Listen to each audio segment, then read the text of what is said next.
Меня зовут Люда, добро пожаловать на канал. И это мое самое первое видео на YouTube. Даже вам скажу немножко больше, это мой первый опыт, когда я сижу напротив камеры и разговариваю с ней. Но я планирую активно развивать свой YouTube канал, поэтому надеюсь, что совсем скоро для меня это станет привычным делом. А пока не судите строго, лучше поддержите меня в комментариях, за что я вам буду очень благодарна. Что вы узнаете в сегодняшнем видео? Во-первых, я расскажу, о чем будет мой канал. Во-вторых, я вам расскажу, что подтолкнуло меня на мысль, чтобы его завести. В-третьих, моя краткая история. И в-четвертых, зачем я это делаю. Итак, приступим к делу. Вопрос номер 1. О чем же будет мой канал? Вот уже 3 года, как я оставила работу в офисе и сейчас работаю с клиентами с разных стран. Случилось со мной это совсем случайно, то есть я так не планировала. Но я попробовала, мне понравилось, и я решила остаться. Да, как вы уже поняли, мой канал будет посвящен фрилансу. Все вокруг фриланса на моем канале. Вопрос номер 2. Что меня подтолкнуло на мысль, чтобы завести свой YouTube канал? Я поняла, что хоть и слово фриланс давно уже не ново, много людей так и до конца не понимают, что же такое на самом деле этот фриланс. Подойдет ли лично для них?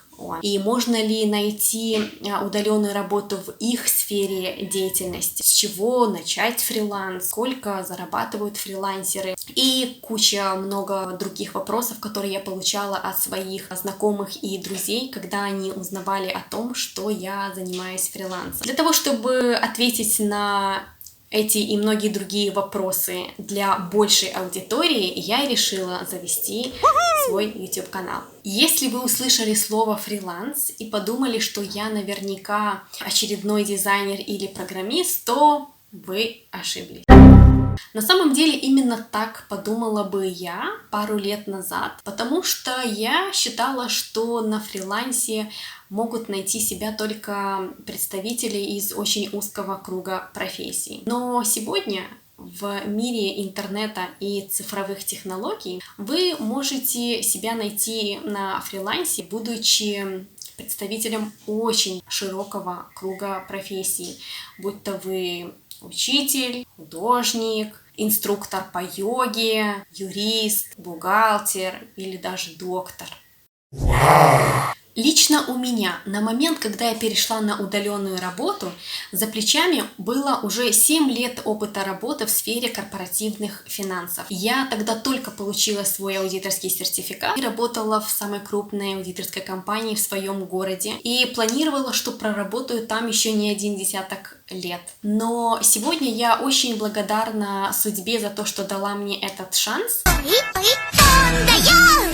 И себе за то, что я им воспользовалась и ни разу об этом не пожалела. Мой самый первый клиент нашел меня сам и нашел меня там, где я меньше всего этого могла ожидать. На тот момент я изучала английский язык и была зарегистрирована в приложении, где иностранцы, носители разных языков, общались друг с другом. Так мне однажды написал молодой человек, и в ходе беседы выяснилось, что у него есть своя бухгалтерская фирма в Австралии. И в его команде работают девочки с разных стран. С Украины, с России, с Румынии, с Филиппин. Мне стало очень интересно, но долгое время я не могла понять, как бухгалтер, не зная законодательства другой страны, может там работать. В результате я бросаю довольно стабильную и перспективную должность и перехожу работать в команду к абсолютно мне незнакомому человеку, и который притом находится за 3-9 земель от меня. Вот так вот и начался мой путь удаленного бухгалтера. Но я сейчас не хочу вас загружать деталями всей этой истории. Если вам будут интересны подробности, обязательно пишите мне в комментариях,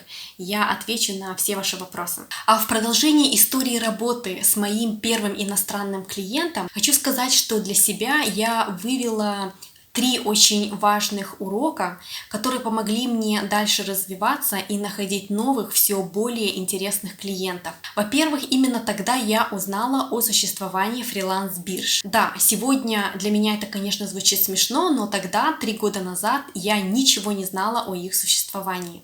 Второе. Я поняла, что для того, чтобы взяться за новый проект, вовсе не обязательно все знать о нем детально. Но очень и очень важно быть готовым узнавать что-то новое, усердно работать и не переставать развиваться. Мир сегодня меняется очень быстро, и мы просто не имеем права не развиваться вместе с ним. И третий важный урок – это никогда не сомневайтесь в себе. Помните, что если кто-то до вас сделал что-то, у вас есть все шансы сделать то же самое и даже лучше. Мы очень часто слышим истории успеха людей, и нам кажется, что те люди какие-то особенные или у них были какие-то преимущества в жизни. Но на самом деле все, что нам нужно, это не бояться, пробовать, браться за новое, брать и делать. И мы плавно подошли к главному, четвертому вопросу. Это зачем?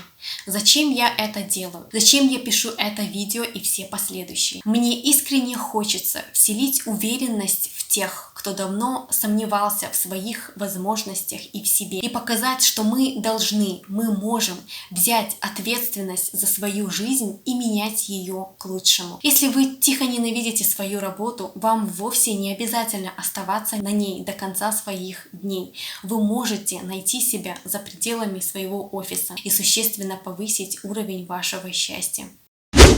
Поэтому, если вам все это интересно, подписывайтесь и не пропускайте мои следующие видео.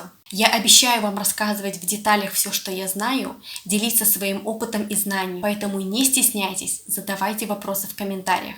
Чем больше, тем лучше. До новых встреч!